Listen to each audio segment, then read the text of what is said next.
Praise the lord.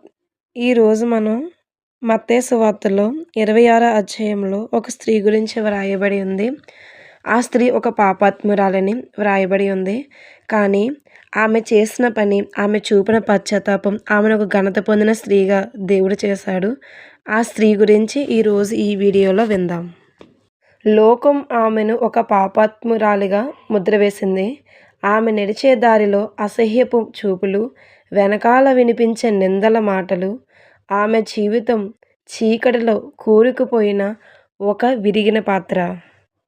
కానీ ఆ రోజు ఆమె ఒక వెలుగును చూసింది. తనను తృణీకరించని, తనలోని బాధను గుర్తించిన కరుణామయుడిని చూసింది.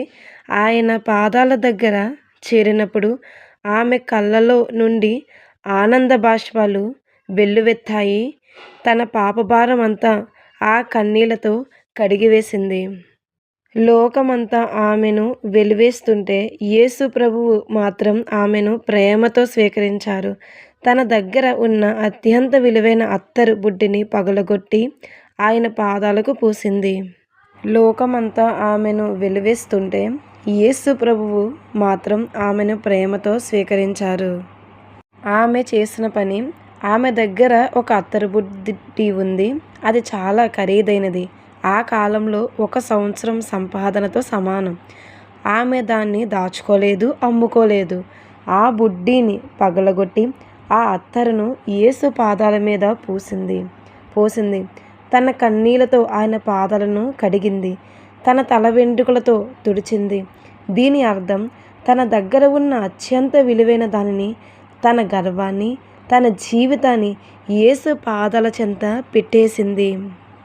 అది కేవలం అత్తరు కాదు, ఆమె గత జీవితానికి ముగింపు, ఒక కొత్త పరిశుద్ధ జీవితానికి నాంది.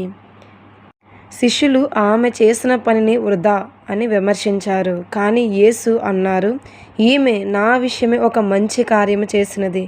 లోకమంతటా ఈ సువార్త ఎక్కడ ప్రకటించబడుతుందో అక్కడ ఈమె చేసినది కూడా జ్ఞాపకార్థముగా చెప్పబడుతుంది అని.